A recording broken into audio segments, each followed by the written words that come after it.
귀한 찬양 감사합니다. 목회 기도하겠습니다. 존귀하신 아버지 하나님, 하나님께서 저희들을 사랑하여 주셔서 거룩한 성일을 허락해 주시고 몸된 귀한 주님 전에 나와 거룩한 주일을 지킬 수 있도록 인도하여 주심을 감사합니다.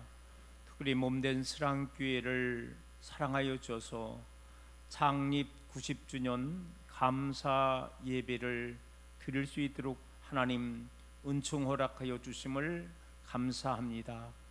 90여년의 세월 속에서 하나님이 늘 도와주시고 지켜주셔서 여기까지 우리가 온 줄로 믿습니다. 에벤에셀의 하나님을 찬양합니다. 앞으로도 또 이 몸된 사랑교회가 아버지 하나님 앞에 합당하게 쓰임받을 수 있는 복된 교회로 인도하여 주옵소서. 저희들 먼저 지난 한 주간의 삶을 되돌아보면서 혹시라도 말씀대로 삶을 살지 못한 부분을 또 회개 자복함나니 용서하여 주시옵시고 새로운 귀한 결단의 시간으로 인도하여 주옵소서. 오늘 이 시간도 또한 비옵는 것은 멀리 또 해외에 또 국내에 흩어져 있는 우리 이스라엘 사랑하는 자녀들을 위해서 간절히 기도합니다. 저들의 영혼을 붙잡아 주시옵시고 늘 온전하게 저들의 귀한 삶을 지켜 주시옵시며 범사가 형통하게 하시고 늘 건강한 삶을 살아나갈 수 있는 우리의 모든 이스라엘 사랑하는 자녀들로 하나님 은총 허락하여 주시옵소서. 몸된 사랑교회를 90여 년 동안 지켜주신 아버지 하나님, 지금까지 수고한 모든 주의 종들과 믿음의 성도님들을 하나님 축복 허락하여 주셔서 오늘날 이렇게 이 사랑교회가 농촌교회이지만 지경이 넓어지게 하여 주심을 감사드리며 우리 주님 오시는 귀한 그날까지 사명을 10분 감당할 수 있는 교회와 성도들로 인도하여 주옵소서. 또한 내 조국 대한민국을 위해서 기도합니다. 많은 어려움 속에서도 이 민족을 축복 허락하여 줘서 다시 한번 이 민족을 세계 강국 속에 우뚝이 세워주심을 감사드리오며 독도 위정자들과 모든 백성들이 하나 되어서 어려움을 극복하며 더 세계로 뻗어나갈 수 있는 그런 위대한 민족으로 축복 허락하여 주옵소서. 오늘 이 시간도 아버지 저희들 주님 전에 올 때에 연약함을 가지고 왔나이다. 또 영적 연약함, 또 마음의 연약함, 육신의 연약함, 일용할 양식의 연약함을 가지고 왔사오니 형편과 처지를 아시는 하나님께서 필요한 대로 하나님 채워 주시옵소서. 오늘도 치유의 역사가 일어나기를 원합니다. 회복의 역사가 일어나기를 원합니다. 풀림의 역사가 일어나기를 원합니다. 채워지게 하여 주시옵시고 우리의 냉랭한 심령이 뜨거워지게 하여 주시옵시며 세계를 향하여 세상을 향하여 담대히 나아갈 수 있는 발걸음으로 인도하여 주옵소서. 하나님 감사합니다. 이제 오늘 이 시간 설교 시간에는 우리 사랑교회의 출신 우리 김주영 목사님을 통해서 귀한 말씀을 대언받습니다. 하나님 목사님의 축복해 주시옵시고 목사님의 앞날의 교회 위에 놀라우신 아버지 하나님의 사랑과 은총으로 함께하여 주옵소서. 우리 주님 예수 그리스도의 이름으로 기도드리옵나이다. 아멘. 이 시간에는 우리가 귀한 시간을 갖게 되었습니다. 우리 설항교회 출신인 우리 김주영 목사님을 모시고 오늘 이 시간 말씀을 듣는 시간을 갖겠습니다. 아시겠지만 우리 또 김장식 장로님, 최경숙 권사님의 차남 되시는 분이시고요. 우리 목사님은 연세대학 신학과를 졸업하시고 감리교 또 신학 대학원을 마치셨습니다. 우리 한국 군종 장교로 입대를 하시고 이제 1월 31일자로 만 20년 군복무를 하시고 이제 퇴역을 하셨습니다. 앞으로도 교회 위에 많은 일들이 있는 걸 알고 있는데요. 오늘 이제 우리 귀한 목사님 나오셔서 구하고 찾고 두드리는 은혜라는 그런 말씀 제목을 갖고 말씀 증거하실 때 귀한 시간 되기를 소망합니다. 우리 출신이지만 나올 때 할렐루야로 환영하면서 맞이하겠습니다. 할렐루야. 기도 먼저 잠시 하겠습니다. 사랑해 주님 감사합니다. 연약한 종을 주께서 들어 쓰시니 감사합니다. 주님께서 부족한 일을 채워서 쓰시고 불비한 곳에 가서도 주께서 공급하시는 은혜를 경험케 하심으로 주께서 살아계심을 증거하게 하시니 감사합니다. 오늘 저희에게 주신 귀한 은혜의 말씀을 통하여 저희가 한 걸음 더 주께로 다가가게 하옵소서. 인도하시는 주께 감사드리며 예수님의 이름으로 기도합나이다. 아멘. 제가 어릴 때 우리 교회에는 예배당이 있었고요, 교육관도 있었고요, 종탑이 있었습니다. 놀이터도 있었습니다. 그리고요, 야외 화장실이 있었습니다. 그때는 실내 화장실 상상을 못했죠. 주차장이 필요가 없었습니다. 차 갖고 있는 분이 없었어요. 탑의 꼭대기에 달린 종이 울리던 소리하고 예배당의 풍금 소리가 아직도 기억이 나요. 여름성경학교 마지막 날에 몽산포 해수욕장에 갔습니다. 산상부흥성회 때는요, 기도원을 그렇게 시간마다 왔다 갔다 했습니다.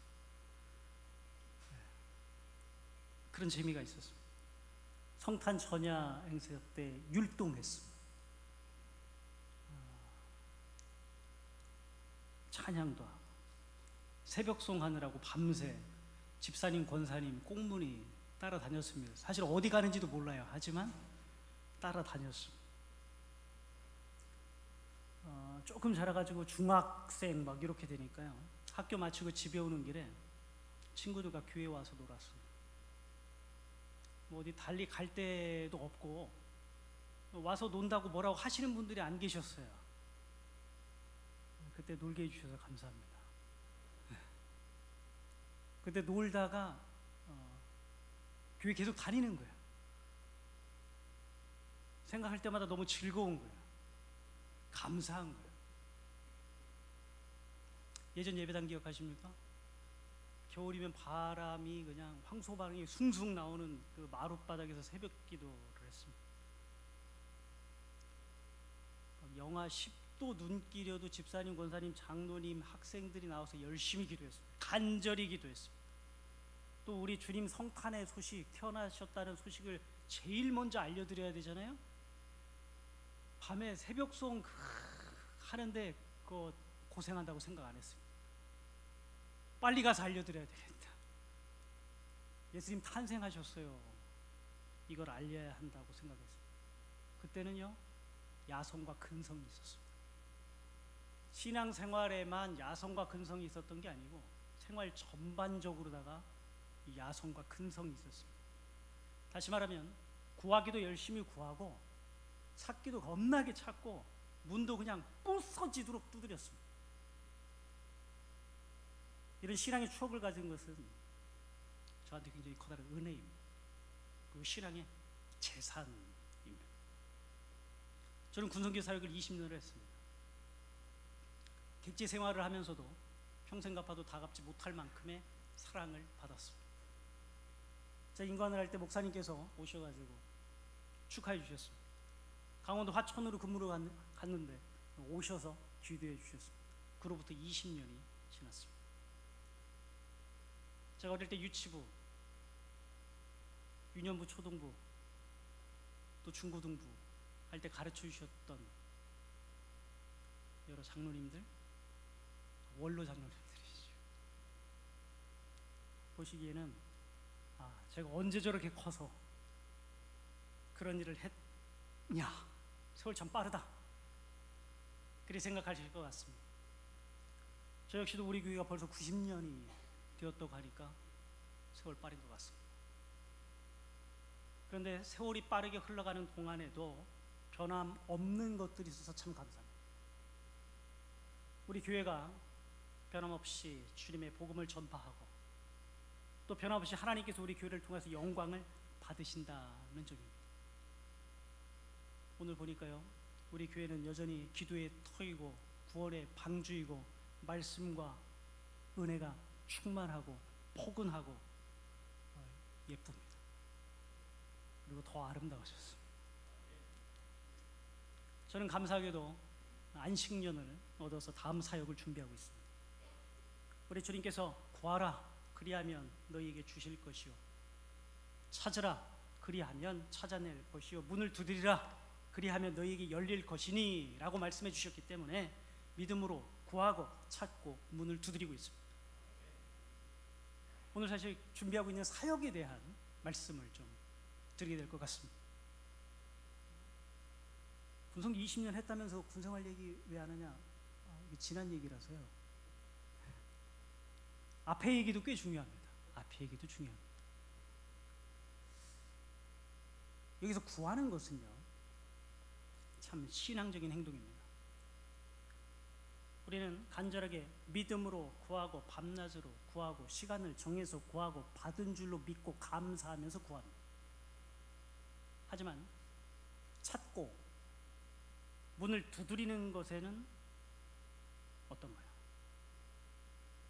찾고 문을 두드리는 것은 구하는 것에 비교할 때 좀 덜 신앙적인 행동이라는 느낌이 듭니다. 구하는 것이 신앙적인 행동인 것과 마찬가지로 찾고 문을 두드리는 것도 신앙적인 행동인데도 왠지 구하는 것이 더 신앙적이라는 느낌을 받습니다. 어째서 그럴까요? 제가 생각을 해봤습니다. 아무래도 구하는 것은 대상이 하나님이시죠. 구하는 것이 하나님, 대상이 하나님이니까 이게 신앙적인 행동이라는 데에는 뭐 별로 의심의 여지가 없습니다. 근데 이와는 달리 찾고 문을 두드리는 것은 하나님이 아닌 다른 대상을 향한 것이라서 덜 신앙적이라고 생각되는 것 같습니다. 이는 마치 하나님을 사랑하는 것은 신앙적인 행동이고 이웃을 사랑하는 것은 좀 덜 신앙적이라고 느끼는 것과 같습니다. 마태복음 22장에서 예수님께서 말씀하셨습니다. 내 마음을 다하고 목숨을 다하고 뜻을 다하여 주 너의 하나님을 사랑하라 하셨으니 이것이 크고 첫째 되는 계명이요 둘째는 그와 같으니 내 이웃을 내 몸과 같이 사랑하라. 그러니까 하나님도 사랑하고 이웃도 사랑하고 이 말씀이죠. 하나님을 사랑하는 게 굉장히 중요하지 않습니까? 우리에게 이웃은 두 번째라기보다는 약간 그에 비하면 좀 제쳐주는 면이 있습니다. 약간 제쳐두는 느낌이 좀 있습니다. 하나님을 정성스럽게 섬기는 동시에 이웃을 정성스럽게 섬기는 생활이 구원받은 성도의 생활, 복받는 신앙생활, 그리스도인의 삶인 줄로 믿습니다. 그런데 먹고 살만해져서인지 하나님을 섬기는 쪽과 구하는 쪽, 하나님께 구하는 쪽은 변함이 없는 것 같은데요. 이웃을 사랑하는 쪽과 찾고 문을 두드리는 쪽은 좀 약해진 느낌입니다. 좀 약해진 것 같아요. 우리나라는 일제 식민지 시절에 더 빼앗을 것이 없을 정도로 빼앗겼고 6.25를 겪으면서 찢어지게 가난해졌습니다. 그런 폐허 속에서도 공장을 짓고 학교를 짓고 병원도 지었습니다. 일자리를 만들고 자녀들을 교육시켰습니다. 새마을 운동도 일으켰습니다. 새벽종이 울렸네 새 아침이 밝았네 너도 나도 일어나 새마을을 가꾸세 살기 좋은 새마을 우리 힘으로 만드세 초가집도 없애고 마을길도 넓히고 이 노래하고요 삼천리반도 금수강산 그 찬양을 얼마나 많이 어릴 때 들었는지 모릅니다. 참 열심히 일했습니다. 모두가 열심히 일했습니다. 너나 할 것 없이 열심히 일했습니다. 그래서 오늘날 우리나라가 세계적인 강국이 되게 됐습니다. 경제력이 10위랍니다. 군사력이 8위입니다. 선진국이 된 것입니다. 선진국이 됐습니다. 더 놀라운 것은요, 우리나라가 다른 가난한 나라들을 돕고 있다는 것입니다. 한 국가가 다른 나라를 돕는 것을 원조라고 부릅니다. 원조는 돈을 부어주는 것이 아닙니다. 돈을 그냥 주는 겁니다. 우리나라가 다른 나라에 그냥 돈을 줄 수 있게 됐습니다. 주고 있습니다. 우리나라는 1945년 해방 때로부터, 놀라지 마십시오, 50년간 원조를 받았습니다. 그렇게 오래? 네, 그렇습니다. 50년 동안 원조를 받았습니다. 그런데 이제는 다른 나라를 원조하고 있습니다. 전쟁의 폐허를 넘어서 다른 나라를 돕는 국가가 됐습니다. 자기 앞가림도 못하던 시절이 있었지만 지금은 다른 나라를 이끌 힘을 얻었습니다. 선진국이라고 불리는 선진국, 다른 나라를 이끄는 겁니다. 앞서 나가는 겁니다. 한 번도 안 해본 것을 하는 겁니다. 이전에는요, 선진국이 어떻게 했느냐를 봤습니다. 우리가 뭐 하나라도 하려고 그러면 선진국들은 어떻게 했느냐를 조사를 먼저 했어요. 근데 지금은요, 조사할 수가 없어요. 우리나라가 선진국이기 때문에 우리나라가 해야 됩니다. 겁나 부담스러운 나라가 됐습니다. 하지만 그 정도 책임질 수 있는 나라가 됐습니다. 여러분 아십니까? 전 세계 195개국 가운데 딱 한 군데 원조 받던 나라에서 원조 하게 된 나라가 있습니다. 어느 나라인지 아십니까? 그렇습니다. 우리나라입니다. 우리나라만이 원조 받다가 원조 하게 됐습니다. 그래서 세계의 여러 저개발 국가에서 우리나라를 주목하고 있습니다. 그들은 말합니다. 50년 전에 대한민국이 우리나라보다 가난했는데 이제는 우리나라보다 더 잘 사는 것을 넘어서서 선진국이 되었다. 그들에게서 배워야 한다. 우리도 대한민국처럼 될 수 있다. 그런데 선진국이 된 우리나라에게도 원조는 쉬운 일이 아닙니다. 예전에는 선진국이 후진국에 돈과 물건을 갖다 주는 식으로 원조를 했습니다.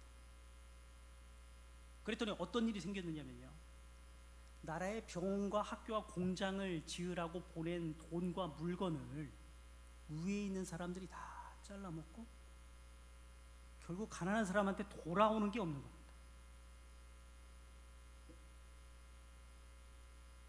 그걸 선진국들이 몇십 년을 했습니다. 선진국이 돈이 남아 돌아서 원조를 한 게 아닌데 이제 밑빠진 독에 물을 붓고 있다는 것을 깨달았습니다. 그래서 지금 방식을 바꿨습니다. 기술자한테 돈을 들려보내서 거기 가서 우물을 파괴합니다. 의사 선생님이 건축가와 함께 그 나라에 가서 병원을 짓습니다. 선생님이 건축가와 함께 가서 학교를 짓습니다. 돈과 물건만 보내던 시절과 비교를 하면 가난한 나라에 훨씬 실제적인 도움이 됩니다. 하지만 원조하는 나라 입장에서는요, 복잡해지고 어려워진 것도 사실입니다. 그래서 안타깝게도 우리나라는요, 세계적으로 인색한 나라라는 평가를 받고 있습니다. 우리나라가 인색하다고? 그게 무슨 말이냐? 저번에 튀르키예에 구조대 보내는 것을 뉴스에서 봤다고 하실 겁니다. 유니세프, 굿네이버스, 미랄복지재단, 월드비전에 정기적으로 후원하고 있다고 하실 겁니다. 맞습니다. 우리나라도 열심히 돕습니다. 다른 나라 돕는 것은 세계에서 27등이니까요 상위권에 있는 겁니다. 근데 다른 나라 돕는 나라가 세계에서 몇 나라나 되는지 아십니까? 다른 나라를 돕는 나라 숫자 자체가 조그맣니다. 몇 나라가 안 돼요. 그 가운데 27등 하는 겁니다. 경제력이 10인데 27등 하고 있는 거니까 어떻습니까? 일본은 우리나라보다 7배 더 많이 돕습니다. 그간의 동호까지 포함을 하면요 20배 정도 차이가 납니다. 가난한 나라, 많은 가난한 나라 사람들이 대한민국 사람들이 와서 도와주기를 원합니다. 우리나라 사람의 도움을 받고 우리의 성공 이야기를 듣고 거기서 용기를 얻고 싶어합니다. 여기에 우리나라의 진짜 숙제가 있습니다. 돈을 보내는 것도 어려운 일이지만 돈과 사람을 함께 보내는 일은 훨씬 더 어렵습니다.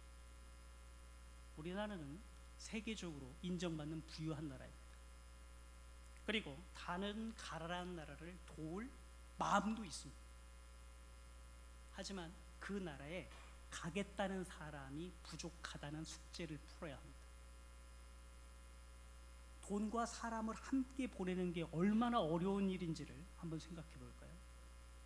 도움이 필요한 가난한 나라들은요, 대체로 치안이 불안정합니다. 경찰력을 유지할 만큼 정부 재정이 넉넉하지 않습니다.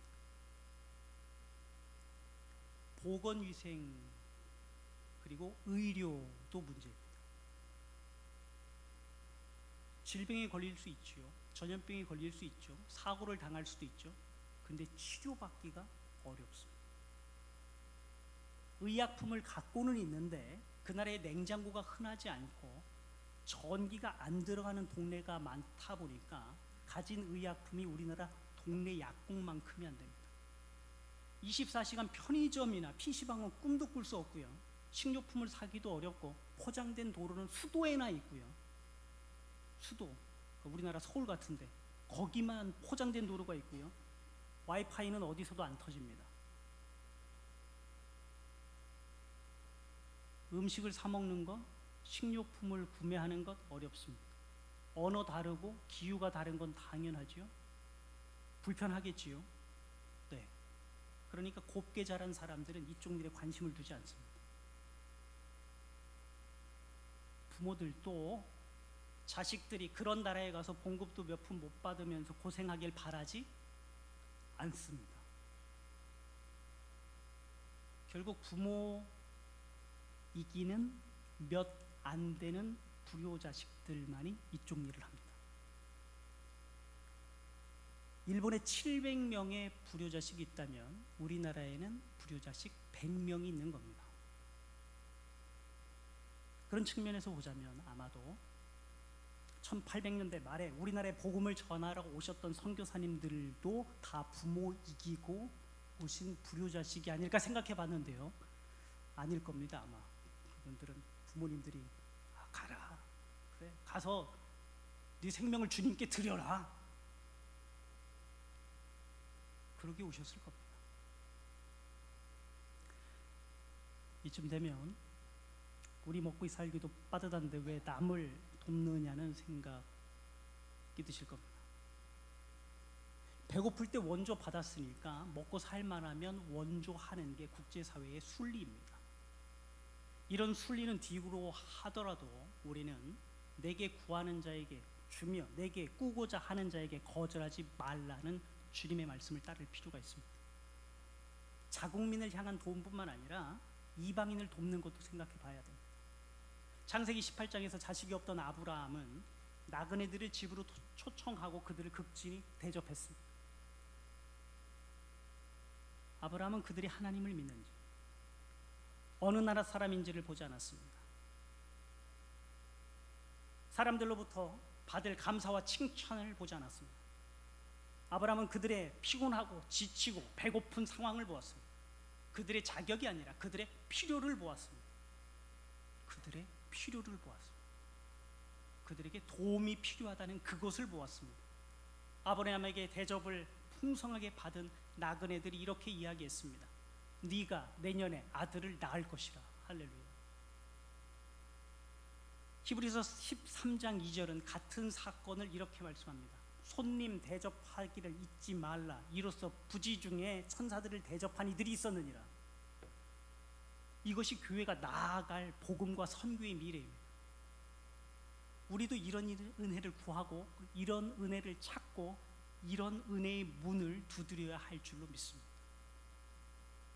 6.25 때 참전했던 미국, 영국, 프랑스, 네덜란드, 캐나다, 오스트레일리아, 뉴질랜드, 필리핀, 튀르키예, 태국, 남아메리카 공화국, 그리스, 벨기에, 룩셈부르크, 에티오피아, 콜롬비아는요 우리 이웃에 있는 나라들이 아닙니다.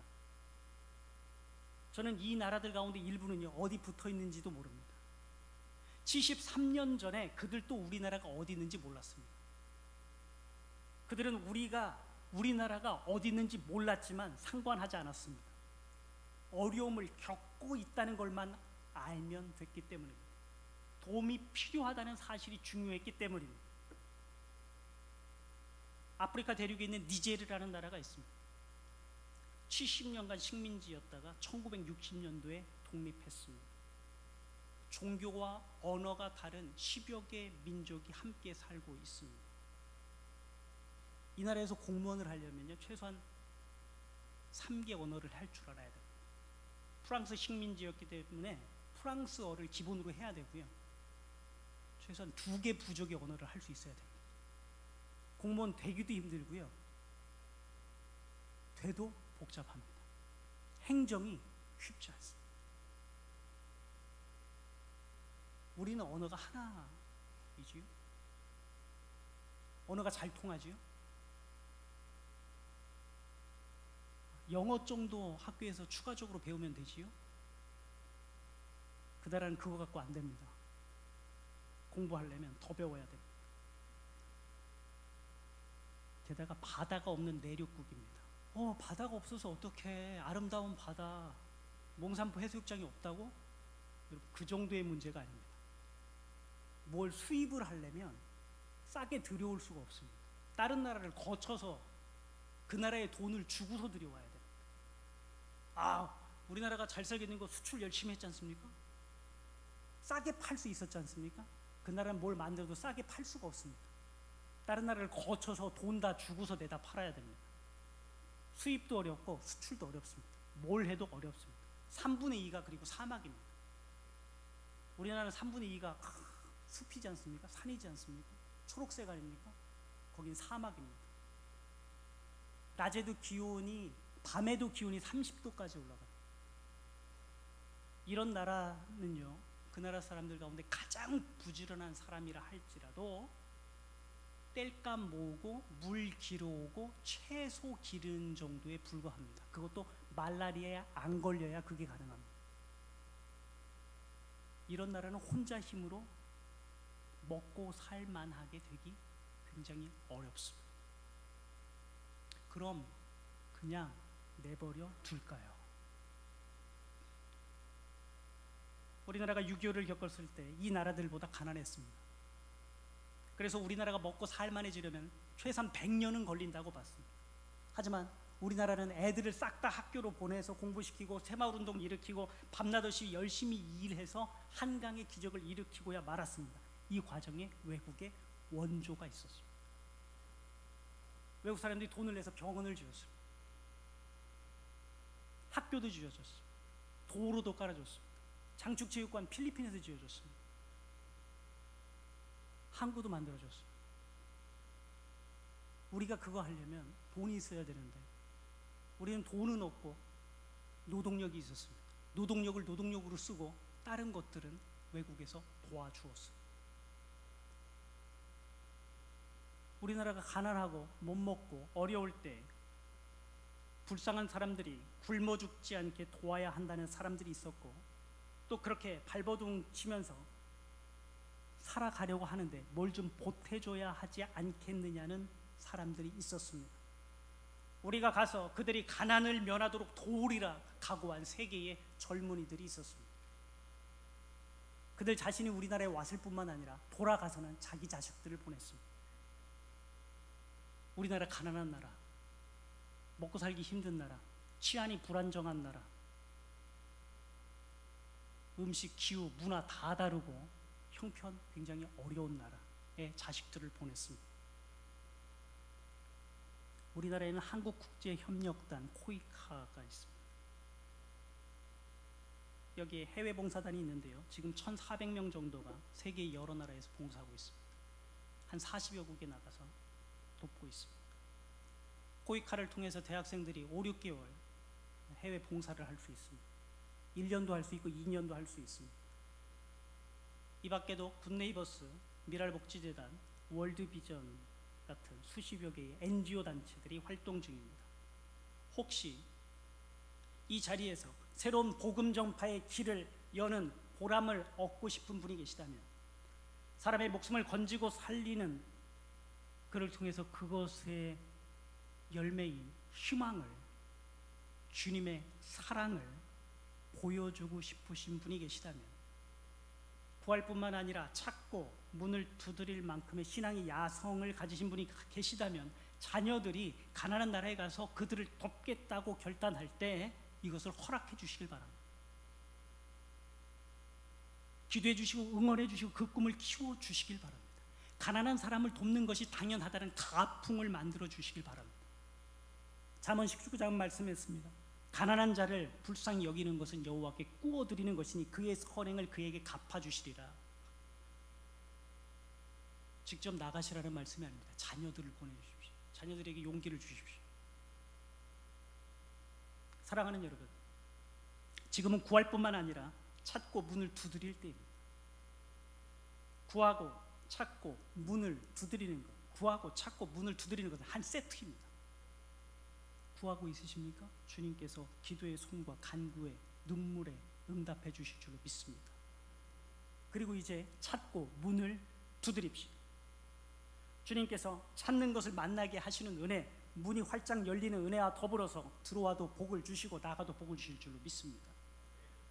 사랑하는 여러분, 지금은 하나님을 사랑할 뿐만 아니라 이웃을 사랑할 때입니다. 하나님을 사랑하는 것과 이웃을 사랑하는 것은 한 세트입니다. 하나님을 사랑하십니까? 하나님의 영화로움을 보게 되실 줄로 믿습니다. 그리고 이제 이웃을 사랑합시다. 주님께서 불쌍히 여기시는 사람들, 주님께서 보시면서 안타까이 여기서 누구를 보낼고 하고 마음 쓰시는 그 주님의 마음을 헤아리시길 바랍니다.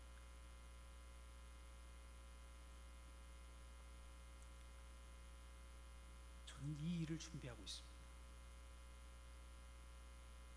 이 사역을 하기 위해서 준비하고 있습니다. 앞서서 많은 분들이 하고 있으십니다. 근데 부족합니다. 일손이 부족합니다. 우리나라가 돈이 있는데요, 갈 사람이 없어요. 젊은 사람들이 시작을 합니다. 그만둡니다. 하다가 그만둡니다. 돈이 잘 안 돼요. 그게 부모님이 그렇게 기뻐하지 않아요. 그리고 해외 왔다 갔다 하면 연애를 못 해요. 아파트를 못 사요. 하다가 저는 그게 이제 구애받지 않습니다. 아직 다행히 감사하게도 20년 동안 권사를 했는데요. 20년 전이나 뭐 지금이나 똑같아 보지 않습니까? 20년 전이나 지금이나 다 건강하시고 다 똑같으신 것 같습니다. 건강하기 때문에 나갈 수 있습니다. 근데 젊은이들도 나갈 수 있습니다.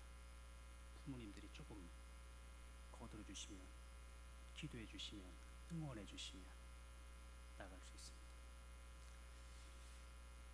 제가 우리 교회 강단에 설 짬밥이 아닌데도 담임 목사님과 여러 장로님, 권사님, 집사님들께서 허락해 주셔서 감사합니다. 무소식이 희소식이라고 그동안 변변히 소식을 전하지도 못하고 살았는데 불러주셔서 감사합니다. 우리 교회가 계속해서 건강하고 아름답고 은혜 가득하기를 언제나 기도하겠습니다. 감사합니다. 기도하겠습니다. 아버지 하나님, 은혜를 베풀어 주시니 감사합니다. 저희의 연약함을 주께서는 아십니다. 그리하여 주께서는 저희가 죄인이었을 때, 주를 알지 못할 때 십자가에 매달려 저희의 죄악을 속하여 주시고 저희를 주의 자녀, 주의 백성으로 삼아 주셨으니 감사합니다. 주여, 지금 이 복음의 손길을 기다리는 이들이 있습니다.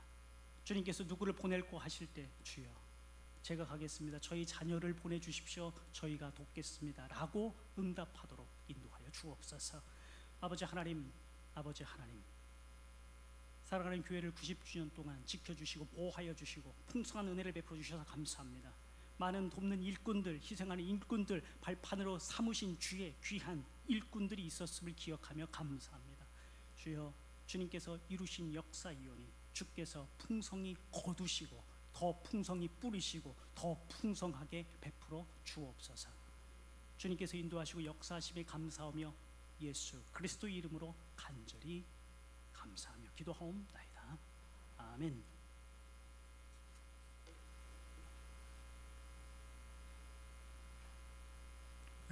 성도님들 많은 은혜 받으시고